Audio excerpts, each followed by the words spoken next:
तीन राहगीर रास्ते पर एक पेड़ के नीचे मिले। तीनों लंबी यात्रा पर निकले थे। कुछ देर सुस्ताने के लिए पेड़ की घनी छाया में बैठ गए। तीनों के पास दो झोले थे। एक झोला आगे की तरफ और दूसरा पीछे की तरफ लटका हुआ था। तीनों एक साथ बैठे और यहाँ वहाँ की बातें करने लगे, जैसे कौन कहाँ से आया, कहाँ जाना है, कितनी दूरी है, घर में कौन कौन है।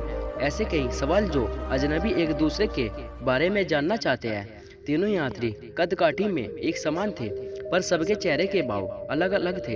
एक बहुत थका हुआ निराश लग रहा था, जैसे सफर ने उसे बेजल बना दिया हो। दूसरा थका हुआ था पर बेजल नहीं लग रहा था, और तीसरा अत्यंत आनंद में था। एक दूर बैठा महात्मा इन्हें देख मुस्कुरा रहा था। तभी तीनों की नज़र महात्मा पर पड़ी और उनके पास जाकर तीनों ने सवाल किया कि वे मुस्कुरा क्यों रहे हैं। इस सवाल के जवाब में महात्मा ने तीनों से सवाल किया कि तुम्हारे पास दो दो झोले हैं, इनमें से एक में तुम्हें लोगों की अच्छाई को रखना है और एक में बुराई को, बताओ क्या करोगे। एक ने कहा, मेरे आगे वाले झोले में बुराई रखूंगा ताकि जीवन भर उनसे दूर रहूं, और पीछे अच्छाई रखूंगा।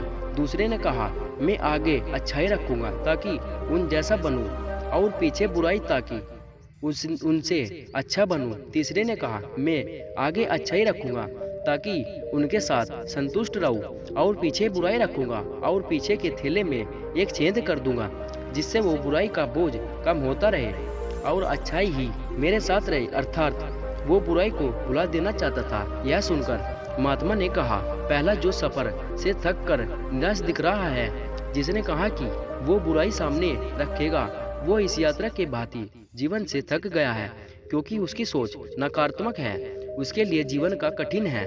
दूसरा जो थका है पर निराश नहीं है, जिसने कहा अच्छाई सामने रखूंगा पर बुराई से बेहतर बनने की कोशिश में वो थक जाता है, क्योंकि वो बेवजह की होड़ में है। तीसरा जिसने कहा वो अच्छाई आगे रखता है और बुराई को पीछे रख उसे भुला देना चाहता है, वो संतुष्ट है और जीवन का आनंद ले रहा है।